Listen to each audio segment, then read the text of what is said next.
Paulie Malignaggi Combat and Coffee. We're back. Host Bivol Beterbiev, pre-Zoom Matazaliev. What's happening, guys? What's going on? What do we got? What's on the agenda to discuss today, Jimmy? Paulie, how we doing? How's the I'm hurricane? good. The hurricane, honestly, was all right. I mean, Plain City took a good beat. Yeah. South Florida, not so bad. Yeah. Plain City, where we had the pro box fights, took a good beat. They were using boats to get around over there. Yeah. No, I'm not kidding. They were using boats. Yeah. I can't imagine the facility's okay. The facility, honestly, they rejuvenated it pretty quick. I was surprised how fast these things go. You know. Yeah. They drained out all the water. We're good. We actually had a fight already. We had a fight this week. Salcedo against Colbert. You know, they fought Wednesday night. We returned our Wednesday night fights. Pro Box TV is gonna have less and less of the consistent Wednesday night fight series now. We're gonna do some other stuff. We do have a show next Wednesday night. Okay. But we're gonna be doing on weekends at times. We're going to Belfast Island November 1st. So the channel's also going through some a little bit of reincarnation as well. But you know, we have our daily shows. I'm sure everybody watching them. And then I got Paulie TV over here for my personal stuff. You know? Personal. Speaking of that, personally, Yankees and the Mets are both in the NL and ALCS. Do you care? I mean, I'm not as big a baseball fan as I used to be. I don't like sports that drastically change the rules, and most of the sports have drastically changed too many rules, so it kind of turned me off. But you know, for the playoffs, you kind of get that half interest. I was kind of interested in the possibility of another Subway series, but after last night, I don't know. The Dodgers are almost the Mets are 1 foot in the grave already after last night. You know, they need Grimace. They need Grimace. But then again, Yankees Dodgers was always a very famous World Series too. You know, for a lot of years. You know, that hasn't happened in over 40 years, so you might have that too. You know, that's the one I want. Although the Yankees last night did get left on the field, they can't count out Cleveland, and that's another thing. I don't like that Cleveland changed their name. They're the Indians to me. They're not the Guardians. Mm-hmm. You know, but whatever. So that's it. I'm going for the Dodgers and Yankees. I want to see that. All my friends are Dodger fans. I'm an Angel fan. Fucking, of course. Braves that though. And I just want to see that. I want to see get a LA versus New York series. I don't think I've seen that in my lifetime ever. So the Knicks have been awful. the last Yankees Dodgers was early 80s. Yeah, was it? Hasn't happened in a while. Yeah, it used to happen a lot in the 50s and 40s, but that was before our time. All right. Well, since I guess we'll find out more about baseball going through, and that ends up coming up in the show. What's on the agenda today, Jimmy? What are we doing? What are we discussing? Bivol versus Beterbiev, and it's been a week. It's been a week. I have not rewatched the fight. I still think, give or take, I mean, Brandon, overall, it's an 80% to 20%. It's not like, it could go either way. Guys, when it's like 80-20, I think, you know, you could still say it's a robbery. I get what everybody's saying. The effectiveness of the aggression has to be there, though. I thought Beterbiev was touching too much. They're probing shots, but I thought a lot of what Beterbiev was doing was just touching. So you don't get credit just because you have 19-0 and 19 knockouts. That all of a sudden, not because you're touching with probing shots, those are suddenly hard shots. You still got to say you still got to put into consideration the kind of punches that you're watching. And I felt like Bivol put more mustard on his shots, even though a lot didn't get through for him either. I also thought he boxed well. At times he did run. You know, it was competitive. You know, I thought Beterbiev won some rounds too. But nah, man, I thought Bivol won the fight. I thought he boxed well. I thought Beterbiev showed his value as well. But I thought it was a robbery, and most people thought it was a robbery, regardless of anything. Now, you know, you got to get your Monday morning quarterbacks. But at the time when me and Chris Algieri were doing the live, nobody thought Beterbiev won. Nobody. Like now, all of a sudden, you get like your guys. You come out of your rat holes and it could have go either way. This and that. No, listen. There's an argument to be made for both sides. It's not like a crazy one, but for the most part, Bivol should have won the fight. I don't want to hear about if Beterbiev wasn't landing hard. What about Bivol's eyes? Bivol has high cheekbones, and if you look at the post-fight interview with Bivol, his eyes are already normal. Yeah, I mean he's got a couple of bruises. All right, so it wasn't like fresh off the fight. Fresh after the bell, yeah, okay. He's got a little bit of swelling. He just did 12 rounds. He's got high cheekbones. If you're scoring fights with bruising, bruising can happen with one shot. If you really think about it, then you shouldn't be watching this channel anyway, because it's not for casuals. But you know, I'm not gonna totally tell you, you don't know nothing if you thought Beterbiev won the fight. It's not to that degree, but I do think pretty strongly that Bivol won the fight. I felt like he won the fight. Here's a couple things. In a 15-round fight, what happens? I don't know.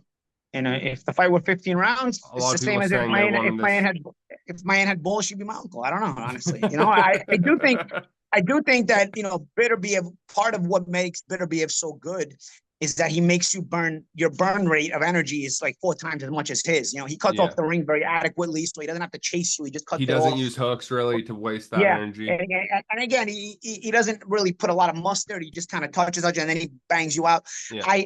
What I like, so both guys, what I like though is that both guys never really busted position that much. You know, like Bivol's position is in and out. He moves around, but he keeps, you know, he doesn't overcommit the defense. And for the most part, he didn't. I know at times he was moving a lot and not punching, but I think he was just causing breaks. So then after he would do that, he would throw a bunch of punches and he would throw a big salvo.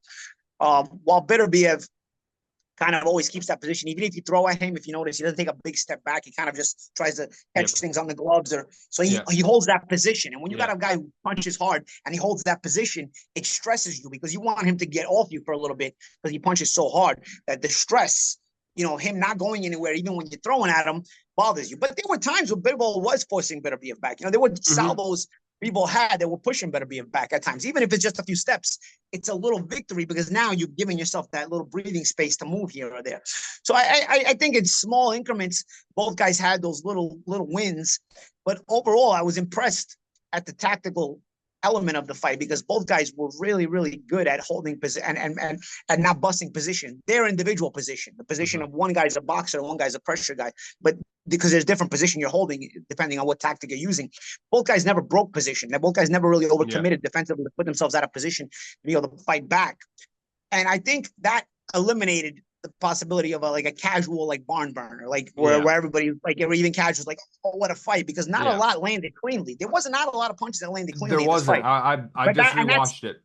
And that comes down to hand positioning, balance, and positioning in general. Your distance position. You're not overcommitting to the defense. Because a lot of times when punches land, it's because a guy overcommits to defense consistently and he gets himself out of position all the time, and then eventually he starts getting hit.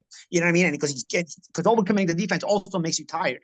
And so when neither guy overcommits on defense, neither guy busts position, what you have is it's hard to break in between, because also your ability to stay in position means you can always fight back. You can always punch back, and your opponent knows that. So he doesn't come out of pocket getting reckless. There was a moment where Bivol had Beterbiev on the ropes where he threw a bunch of punches, I remember, in the fight, and then Bivol hit him with a shot because he came out of pocket. He threw too many punches. I remember it kind of hurt him because Bivol then went straight back after that and started running around for, I think, the remainder of that particular round. I think it was somewhere in the middle round. So like I said, I've only seen the fight once, but overall, you know, I think a good tactical fight for fight fans. You know, I think a good tactical fight for fight fans. You know, and but, a topic of discussion. A topic of discussion of. The only reason I think a rematch is something you need is because I thought the wrong guy won the fight. I thought if Bivol wins this fight, there's not really a need for a rematch, because I felt like most people would assume Bivol won the fight, and I still agree with that. I still, from what I can see, 80% of people still think Bivol won the fight. You know.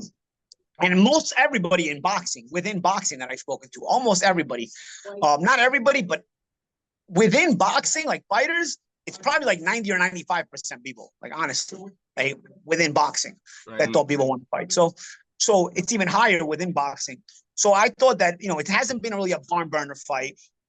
Once the right guy gets a decision, because you just assume the right guy's going to get the decision. I don't know why I would ever assume that in boxing, but that I didn't think there will be a need for a rematch, and maybe you start phasing into maybe the winner of Benavidez and Morel. That's where I was going to go with you. Is does Benavidez? But now, because of that, what happens? Whenever the wrong thing happens in boxing, the hamster wheel gets jammed. Because now what happens? Now you got to kill time. You got to do a rematch, so everybody else can't get a shot. Just like at 168, yes, I'm going to mention it. Canelo not fighting mandatories jams the wheel at 168, and that's the thing, you know. So whenever something wrong happens, the wheel gets jammed. You know, when the right things happen, things keep moving, and it's great. You know, so we'll see. Also, in Japan, I got to talk about Nakatani, bro, because this Nakatani Inoue fight is starting to pick up steam. Inoue's little brother lost his title. He was a world champion at bantamweight. Inoue's little brother, it's funny, he's the opposite of Naoya. Naoya is all puncher, all knockout. Inoue's little brother, I forget his first name, he's got almost no knockouts, but he wins a lot of decisions. But he lost his world title at bantamweight because they were going to try to set up Nakatani and Inoue's little brother, and then maybe at some point next year, Nakatani and the other Inoue, you know, the puncher Inoue. Takuma Inoue. I thought, Takuma. So Nakatani won. He continues to look really, really impressive. Honestly, the desire for this fight is now getting bigger, and also it's not a foregone conclusion anymore that Inoue wins. Like right now, Inoue's been so dominant, even as he moves up weight class, he just takes a foregone conclusion that he wins. Now, you know, it's less and less with this fight. The demand for this fight is really getting great. And I think you can have, you know, Bob Arum has talked about having this fight in Dodger Stadium at some point next year. Possibly You've been talking about that. Yeah. Yeah, possibly also in the Tokyo Dome. So it's starting to build up steam. I think Inoue Naoya fights Christmas Eve in Japan and Tokyo Dome again. So I think, you know, the momentum keeps building for that. And I think at some point next year, you may get a really big fight out of these guys. It's crazy because not a lot of fights will fill up various arenas in different continents. But I think this thing fills up an arena in the Tokyo Dome. I think this thing can fill up Dodger Stadium because Top Rank will promote it the right way. And I think in the UK, this thing will at least fill up the O2 arena. I think because you got great fans there too. I think this fight, Nakatani and Inoue, when they make it, it's got the possibility it could fill up arenas in 3 different continents, which is rare, dude. Honestly, that's rare. And you get Shohei Ohtani there in Dodger Stadium. Promoting, of course. Ohtani, because he's the Japanese athlete. He's the Japanese athlete. You would make Ohtani part of the promotion. Yeah, of course. Yeah, you got it. Definitely. You do that. He's the face of the Dodgers, right? Yeah, and especially if the Dodgers are continue on their march as well. If they win the World Series, who knows without the poor Mets. If my aunt had balls, let's let them get by the Mets first, and let's see. You know. All right. Last thing on this fight. I want to go back to Benavidez. Does he want any part of this? He's not hungry of a guy. Benavidez is constantly shown that he wants all the smoke everywhere. You know, well, honestly, there was a little bit of hype about whether he, you know, is Morrell being done by Benavidez the way Canelo did Benavidez, and now Benavidez said, no, I'm going to fight this guy too. Yeah. So, you know, you can't say Benavidez has looked to cut any corners. He just keeps fighting and keeps doing his job. He keeps winning. And honestly, Morrell and Benavidez is a good fight. It's not a foregone conclusion that Benavidez wins that fight. Morrell is dangerous. So I definitely look forward to watching that one as well. That's a low-key, really good fight. It's just a shame because it should be for some kind of championship. Yeah. But not. It could have happened at 168. Now it's going to happen at 175 just so the winner can position himself to get put in a position for the winner of Beterbiev and Bivol. But now Beterbiev and Bivol are going to run it back probably. You got guys like Buatsi also in that weight class who's pretty good. Ben Whitaker, honestly, was disappointing in his fight. You know, Ben Whitaker had been gaining a lot of traction, Olympic silver medalist, a lot of hype, and very, very talented fighter, but showed a little bit of lack of character there in the Liam Cameron fight. He's going to have to show up the next time around, and kind of sort of now there's going to be those doubts about him, and people are going to wait to see the next time he can be put in an uncomfortable position, how he reacts. Because now, cat's out of the bag. If this guy gets uncomfortable, is he really to the uncomfortable position where he doesn't want to fight anymore and he looks for quiet quitting? I felt Ben Whitaker quiet quit. I do. I felt like he quiet quit in that fight with Liam Cameron. No, with him, first of all, taking Liam Cameron with him over the top rope. You look at that, he jerked back into the rope. Liam Cameron wasn't pushing him to that degree over the rope. Liam just kind of pressed him in a physical way. And it was Ben who jerked back and had his arms around Liam and took Liam with him. It was Ben who jerked all the way back, you know? Like Liam wasn't pushing him back, jerking him over the top rope, over the top ropes like that, you know? So you know, it's jerking over the top ropes. And then the ankle, which, you know, nobody could tell how he hurt the ankle, you know? Yeah. So yeah, and he was visibly uncomfortable already in the fight. So there's a lot of questions that were created from Ben Whitaker's perspective. He looked excellent, like a phenom up until this point in his career. But you get to the point in your career eventually where there's questions that need to get asked and they need to be answered. And we're at the point in Ben Whitaker's career for the first time where there are some questions now that need to be answered. And in the future, we'll see if he's able to answer them, or if they will remain unanswered and he's not able to get over that hump. We'll see, because that's the difference of pro boxing and amateur boxing. The amateurs, it's a few rounds, you could play around away a little bit, you're uncomfortable, but you play around a few rounds, you get through, your ability will get you through. In a pro fight, even a less talented guy will take you to places by continuing to press you, continuing to put you uncomfortable. Even if you're better than him, you got to be consistent in your work. And it gets uncomfortable because it's a lot of rounds. And that's how you get found out in the pros, you know? It's like when I remember when I turned pro, and a lot of my fellow amateurs that had been top level amateurs, they got knocked off, because most of them will get knocked off in the pros. It's crazy, you know? Yeah. And a lot of the top level amateurs that I had been around in the pros, you know, I mean, the amateurs, they started getting knocked off little by little, more and more in the pros based on this. Not because they were less talented, but because a lot of them couldn't handle the pressure, the incremental pressure of the levels that go up the ladder, even before you get to world-class level, where you got lesser talented guys putting you in uncomfortable positions and you don't know how to handle it, you know? So you get to that point. Every amateur gets to get to that point eventually in the pros. Even top level amateurs, obviously, you expect top level amateurs to ace that part of their career as well, but some of them don't. So we'll see if Ben Whitaker is able to overcome that, because those are questions that are going to need to be answered now, and people are going to now ask them. Before, you always wonder until you see the guy. You always wonder about anybody, how they're going to react when they're uncomfortable, but you just assume they're going to react well because they're very heavily hyped. Now we've seen that he didn't react well, so these questions are going to remain on the table until they are answered one way or the other. So we'll see going forward about Whitaker. Whitaker's got a ton of ability, man, but he's got to put it together mentally as well. It's not always a game. It's not always fun, honestly. Yeah. Sometimes you get in a fight and it's not fun. You got to suffer your way through it. I've sparred it. Sometimes, and you got to suffer your way through it. But when you win in a fight like that, you find out a little bit about yourself, and people find out about you as well. And it can feel good to win a fight like that. It can feel good to get through fights like that, So even though going through them can be uncomfortable, but hey, that's how you separate the pretenders from the contenders, right? So we'll see going forward about Whitaker. Well, again, I'll reiterate, it's super talented, but there's questions to be asked. And if you want to rewatch that fight, the Beterbiev Bivol fight, Turki Al-Sheikh put it up on his YouTube right away in 4K. Which leads us to, so you can rewatch the fight on his YouTube. Kind of funny, right? Nice, That kind of leads me to our B block called 7 Jabs. Paulie, I'm gonna come at you with 7 questions. You answer them off the top of your head, or you could skip. Whatever. Right off the dome. Go ahead. It's like family. It's like Final Family Feud. Remember, like Family Feud, where you got to think of the answer quick. Yeah. Okay. What's the fight of the year so far? Dude, I don't even know. Maybe. Honestly, dude, you got to think. Like right now, like I'm drawing a blank right now. Go ahead. There's been some good fights. I'm not thinking of it right now. Yeah, exactly. That was off the top of I got to be thinking about what were the best fights first, and then big fight. What was the best big fight? Like the Usyk Furies, those big fights. The best big fight that lived up to it right now. Yeah, that lived up to it. Remind me. Give me some of the fights that happened. Oh, we had Usyk Fury. I got punched. No, Usyk Fury was last year. No, I got punched. Usyk Fury was in May.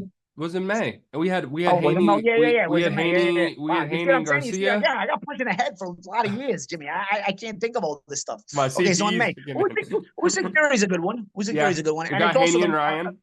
Also, big names. So a lot of times, big names will steal the thunder, and we'll win these kind of awards. Was he Haney and Ryan? No, Haney and Ryan you can't count because there was PEDs involved. Yeah. So what else? It got the biggest reaction though out of. It doesn't matter. It doesn't count. The result doesn't count. Nothing counts. That fight cannot win an award. I'm not going to put Bud's fight in there, even though I was at the fight. Terrence Crawford's. It was competitive, but it wasn't competitive. That was another fight where both guys were very good at holding position. That was another really nice position fight, real good tactical fight. But yes, not a fight to be a contender. Yeah, we had Bro, we've had some good ones. We've had some good ones. On the top of my head, I can't think of it, but there's been some good wars. Come on, I know we've had a pretty good year. I've seen some. I can remember being excited about some. Maloney versus Sanchez was on the Beterbiev versus Smith card at the beginning of the year. That was actually 2024. Was Beterbiev Smith? Oh, wow. Yeah. Wow, he fought twice I this know year. later, like in the comment section, people are going to remind me, and I want to be like, oh, of course. How can I think? Why didn't I think of that? There's definitely, bro, there's been some fights that I've watched this year that I'm not thinking about now that I'm like, oh, man, what a fight. Yeah. You guys in the comment section, you guys got to remind me. I don't punch my head too much. Who was your fighter of the year so far? I don't know. I mean, Dubois puts himself ahead at the forefront because, again, big name, big stage, and he gets that huge win. Yeah. In Wembley, again, big stages, big names, a lot of times steal these, even if they may not always be deserving. I'm not saying Dubois is not deserving, but if somebody's in the same contender realm of possibility to have this kind of award, usually the bigger name, bigger stage will surpass it. And I think Dubois may get that so far. Because also Beterbiev didn't win convincingly, otherwise he would put himself in that position too, right? Yeah. What was the worst big fight? Canelo Berlanga. Yeah. Okay. There we go. Was 2023 a better year in boxing? No, I don't. I'm trying to remind you. We had Bud Crawford, and but there wasn't a lot of heavyweight action in 2023. It wasn't really. We had Dubois and because Dubois came back from that loss versus Usyk. Yeah, yeah. So I But like that as his as a comeback 2023 is fighter. nothing to complain about, but I'm not gonna say 2024 is something to laugh at. You know, Yeah, we'll see at the end of the year what we decide. But yeah. there's been some pretty good action. We've had some really good action on Pro Box TV too. There's been some wild burners on Pro Box TV this year too. All right, here's some a little bit more specific. I think you'll be able to answer quickly. Mhm. Who would prime Paulie want to fight right now at 140 or 147? And what would be the best matchup? Um, I don't know. You know, it would have been. I think anybody really at 140. I don't know if I had to have anybody particularly. I was always trying to get like the biggest money fight, obviously, like anybody else. Biggest opportunity. I wouldn't have complained about fighting any of those guys. I'd like to see you and Tio. I think that'd be great. Two guys from Brooklyn. Tio's excellent, man. Tio's, but you know what? The possibility to catch Tio a little on and off night really gets you psyched, right? But Tio's Haney, Liam Paro, Liam Paro's there. Yeah. Honestly, I would have fit in well at 140 right now. At 47 is a little bit of an empty space, So, I don't think 47 was my ideal weight class. I just wound up there later in my career, managed to pick off a world title, but at 140, world title. Nothing big. Yeah, but at 140, I mean, I was in a pretty tough generation at 140 pounds. Yeah. I was at 140 pounds. It was rough, So it wasn't like nothing to laugh at. But I think this generation of 140 pounders is pretty good too. It would have been interesting with some of these fights.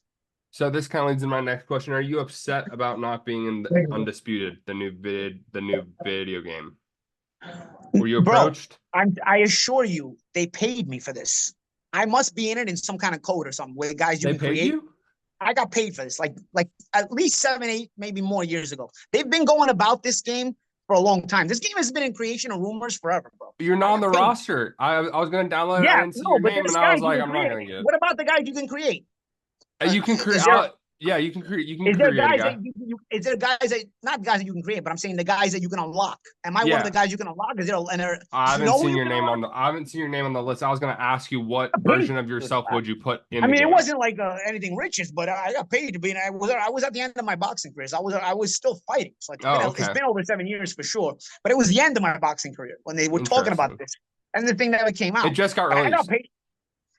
I got paid for it. Whether eventually I wore out my welcome and may not have wound up in it or not, but I got paid for it, But I don't really play video games. I don't really even have the new systems anymore. I stopped buying systems at PS4 because I barely use the PS4. So I was like, what am I going to even bother buying PS5 for? Yeah.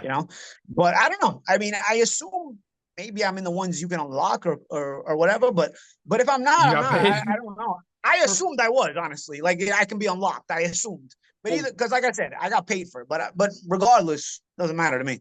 What version of yourself, because they have like 93 Roy Jones in there, what version of yourself would you want in the game? That's my last question. 07, 06 malignaggi. 07, 06 malignaggi? Yeah, like right after Cotto, before Lovemore? Yeah, Cotto, the year Cotto and Lovemore. The year after Cotto and Lovemore. Also the maybe the 09 version, Or Shisheko just your night. That was your best night, you said. Yeah, that was just a really good night. But I don't know, man. At 147, it was not my ideal weight class. I wouldn't want to put myself at 147, but can somebody make Paulie in the game? Honestly, like fine. You guys got to let me know if I can even be unlocked or if they just ditched me altogether. Because like I said, I got paid for this. But just side mission. I don't care enough to even go check out the game. I haven't even played it yet. Like, if it's right in front of me, maybe I'll play it. But I'm not. Well, it'd be great content for us. That's why I wanted to. That's why I wanted you in. It'd be great content for us. I was in some of the old games. I was in one of the old games back in the day. But I remember because they came out right after I fought Hatton. They gave me a bad chin, which I was really pissed about because I always had a pretty good chin. But that wasn't your call, though. Yeah, but honestly, I got like I was in that game and like you had to fight me to get your way up to the top or something back then. I don't know. It was called Fight Night. It's called Fight Night Round something or Champion or something. I don't remember. I'll go back and look. I'll go back and look. All right. Well, that's our 7 jabs. A little bit longer than had to be, but I didn't prep you for the questions. C Block. I just want to ask you a few quick questions. I'm on season 6 of The Sopranos right now. I'm doing the full Italian American entertainment canon that you told me about. Can you list them real quick? Bad. You said both the Godfathers, Bronx Tale, Goodfellas, and The Sopranos Yeah, are kind of the big yeah, four or yeah. five. Yeah, Casino, Casino. Casino. Yeah, Yeah, yeah. you still put Casino in there even though it takes place in. Yeah, Yeah, yeah. because Casino of is a Scorsese. Scorsese Yeah, production too. yeah. I mean, honestly, the movies, the Italian American movies that like for me are real good. Even Carlito's Way, which is Puerto Rican, but it deals with mafia elements. Um, I liked a lot. I like Once Upon a Time in America, the original one. The The original original one's one. like 4 hours long. Oh, Yeah, the again, it full has cut. mafia Yeah, elements. That's more Jewish mafia, but it has Italian mafia elements in hmm it as well. Sergio I Leone. liked There. it. It Yeah. was like, yeah, it's but the original is the one that takes the cake. It's like 4 hours long. There's the short version. It sucks. Um, and then yeah, of course, Goodfellas, Godfather. And The Sopranos, which Godfather's I'm so on. much on top. Sopranos, obviously, was a series that was, so big in its During your time. time, during your 20, Yeah, during your yeah, it yeah, basically ended when you're my yeah. age. I Yeah. remember in my neighborhood, everybody was watching Sopranos Sunday night. It was just the, and then it was like the Monday morning cooler talk, just like football. It was Yeah. Sunday football and the Sopranos episode from the night before. That was the cooler talk. And you're telling me that show it depicted life then, right? It's a good Yeah, representation. I mean, to a degree. I mean, I was in Brooklyn. I was in a neighborhood. Mm-hmm. My neighborhood was sort of like, I don't know, kind of like Bronx Tale. Mm-hmm. Sopranos is, he lives in the suburbs. He got money. Yeah. It's a little bit different. His kids are a bit Americanized. Like Yeah. I feel like that's more modern than it is back in the day. Back in the day, we weren't so much Americanized. We were kind of like Italian American with our own culture. I feel like now Italian American kids are more so just Americanized, and they'll rah the Italian culture, but they're not actually going to fight you for it. Yeah. So I don't know. But I did still, send you the video of the kid that was at my house randomly with that was talking about the tassels. Yeah. Oh, yeah. It was Yeah. so random. My friend, I'm out of town for the weekend. There's a party at my house, and my friend goes, "This fucking kid from New York asked me, do you know Paulie Malignaggi?" And he's like, "You're never gonna fucking guess who lives in the room right there." He's like, "No way." And then he sent me that video and he's talking about the tassels. I've never thought about like that's something that resonates. He's from Rochester, by the way, not Yeah. Oh, not upstate. Yeah. Boston. Yeah. Yeah. Upstate New York. Yeah. I'm just gonna cut to the chase. You ever met Adriana from The Sopranos? Yeah, I did. Yeah. I was at a restaurant one time, and the owner brought her to my table. I was with my Show people. him. She was pregnant. I remember she was pregnant. This is like 20 years ago. But just as to introduce her, Yeah. just Oh, yeah. like Yeah. but like just brought her to the table like to say hello. I think I was definitely a contender. I don't know if I was world champion, but yeah, she looked good, but she was She pregnant. still I looks good. remember. Yeah. Yeah.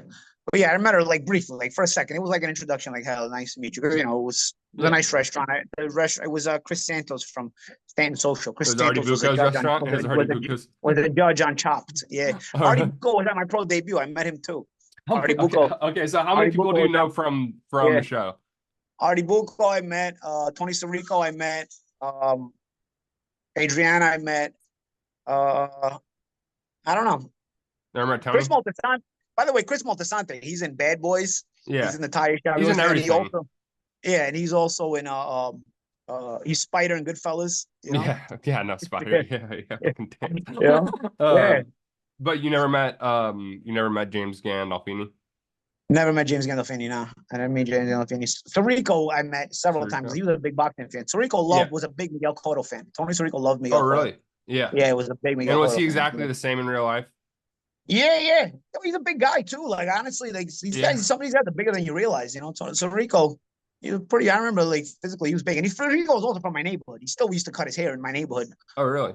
Later in his life, So the barbershop in Bensonhurst. He was from Bensonhurst. By the way. That was So Rico was a good character. He was in a lot of those. That whole cast of characters, they weren't a lot of mafia movies back then because that was like sort of the go-to to create those guys. Frank Vincent just shows up in season 4. He just shows up in season 4. I'm like, of course, Frank Vincent. Yeah. Frank Vincent there, like Buscemi. It was a great show, man. It was good for its time. It really was. You got a favorite character? My last question. Why weren't you in it? Nobody approached. Why wasn't I? I'll tell you HBO? what. I remember turning pro in 2001, and Lou DiBello, who was a big flapper. He was my promoter, and Lou is the kind of guy you can hang out with, and and he's great to hang out with. But doing business with him is probably a no-go, you know? But Lou is a character. He's actually entertaining to be around. He's fun to be around as long as money's not involved. But I remember when he was trying to sign me, one of the first things he told me, because he had just left HBO, he was the vice president of HBO Sports. He told me, we can do a lot. He was trying to impress me to sign me. I just won the U.S. National, so he was giving me his spiel about why I should sign with him. Mm-hmm. And one of the things he told me, because he was a big deal at HBO, he was the impresario at HBO Sports, so he was a big deal. So him becoming a promoter was a big deal in boxing at the time, Yeah. And it worked for me because I was in New York. So I thought, like, okay, this guy was a big deal at HBO now is becoming a promoter. I'm kind of turning pro at the right time. I felt at that time. And one of the selling points he gave me was he was going to put me on Sopranos. He was like, oh, you got a great look for Sopranos. Remember, this is 2001. This is right in the middle of this Sopranos going on. Yeah. And all the things, that was like a big selling point for me, bro. Because my whole neighborhood watched Sopranos. Yeah, you can get me fights. You're part of history at that point. I'm 19, 20 years old. So you can get me fights. Yeah. They're all selling me on you can get me fights. But nobody's selling me on you can get me on Sopranos. Get me on Sopranos. My whole neighborhood watched Sopranos. You get me on Sopranos, bro.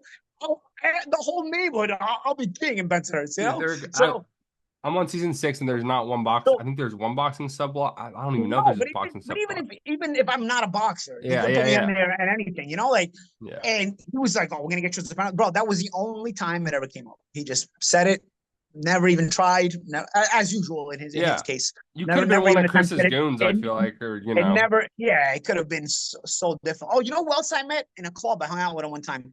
Jackie Abril.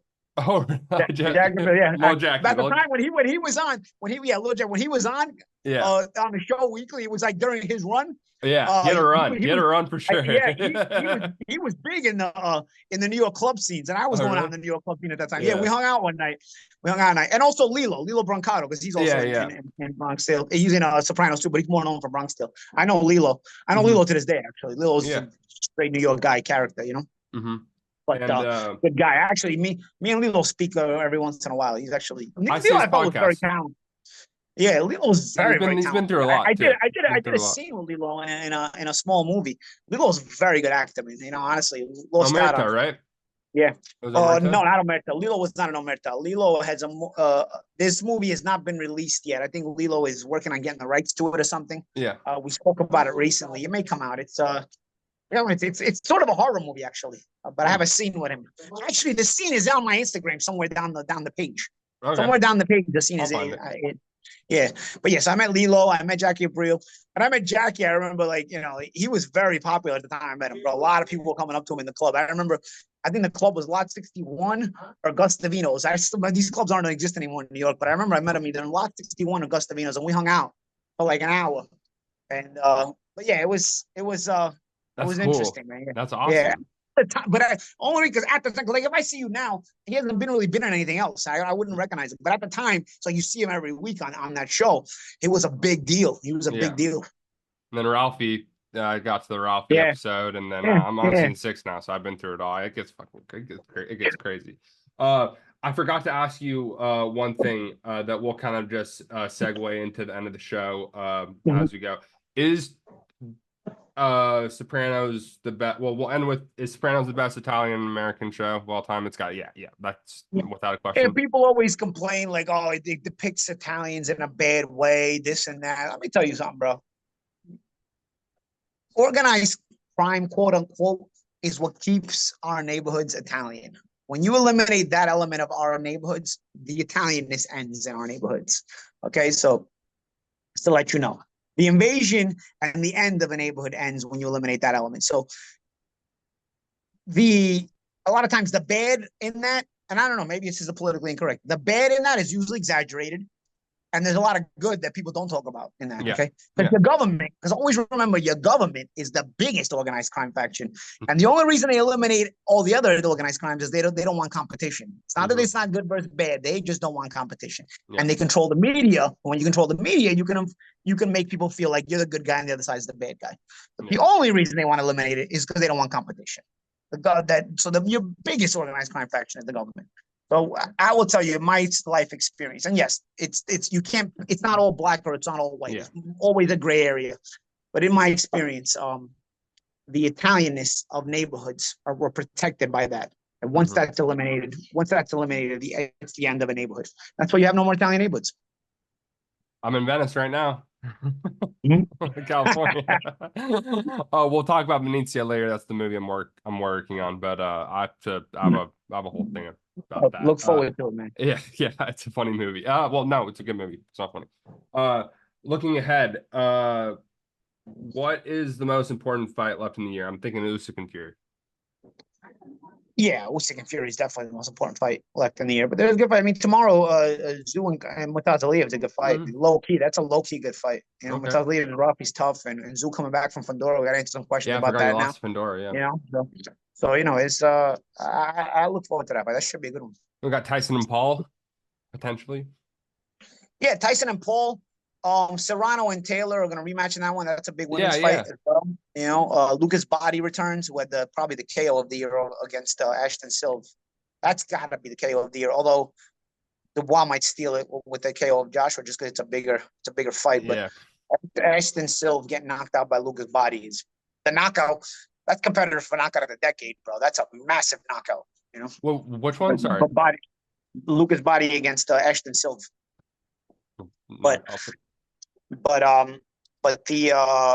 So Lucas Body returns on that card as well.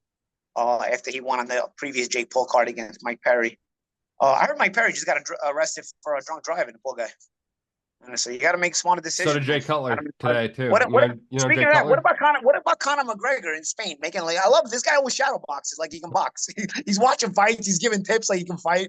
And everybody gets mad at him. Yo, Paulie, you just mad that he beat you up. Boy, I beat the shit out of that guy. And I got more hair than him. What about that? Tell him where you got the hair, Paulie. Oh God. Never seen a guy with so little balls play such a big role. It's wild to me. Well, it's that it's not just I don't know. I'm Irish, so I don't have that in me. Yeah. Maybe I do. Maybe it's somewhere deep down. But I want to ask you one last question that I missed in the 7 jabs. Is Turki Al-Sheikh the most important person in boxing right now? That's what I call I think he's a big player in boxing, and I think I'd rather have Turki Al-Sheikh involved than not involved because there's a lot of fights we've gotten that we should be thankful for because of that. You know, so I don't know. I wouldn't go as far as say he's the most important figure in boxing. I don't know who is. Honestly, I can't. You know, I don't know. I don't know if that should be a fighter or if that should be a non-fighter. I don't know. You know, again, that's up for debate. Yeah. And yes, there's pros and cons about all of it. You know, there are pros and cons about it. You know, but I heard he got a guy at DAZN fired, for example, because he didn't like the way he propped his interview with Turkey up or something like that. That's crazy. Like that's a bit too much. You know what I'm saying? Like you can't. Boxing can't be run like that, you know, like the world shouldn't be run like that. But just in general, I do think he's made some really good fights. And I think boxing is better having had those fights than not having had those fights. Because I don't think those fights may have happened without Turki Al-Sheikh. Now, the only thing is he going to stick around? Because if he doesn't stick around, now you've saturated the market and now nobody's going to want to fight each other because that market was an elevated market and it was a blown up market that you can't find anymore if he leaves. And that's going to ruin the whole sport because then nobody fights. You already have a hard time getting guys to fight each other now, let alone if that part of the market would leave. So from one perspective, it's been great because he puts on entire cards that are really fun to watch. But again, like anything, there's pros and cons. But he's certainly one of the important figures in the sport of boxing right now. And he's certainly a lightning rod, both for controversy and for discussing points. Well, it's 2.8 billion, it's 77 cars, and I think he'll be all right. And I think hopefully that keeps him in boxing. And Paulie, where are you working next? Working a small show in New Hampshire this weekend. Next week, I'm working a show on ProBox TV from Madison Theater, Madison Square Garden. It's a DeBella event. Bell Entertainment is doing a charity event. They got Mike Juan Williams in the co-main event. Female fight, Metcalf versus Shida in the main event. It's a rematch of a really, really good fight from last year. So check that out on ProBox TV Wednesday night, this Wednesday. Also, Mike Juan is a really, really good prospect. He fought on a ProBox TV show, I think earlier this year or maybe last year. I was really, really impressed with him. So he's the co-main event on that card. So that'll be out of the theater in Madison Square Garden, and we'll be covering it on ProBox TV. So that's next Wednesday.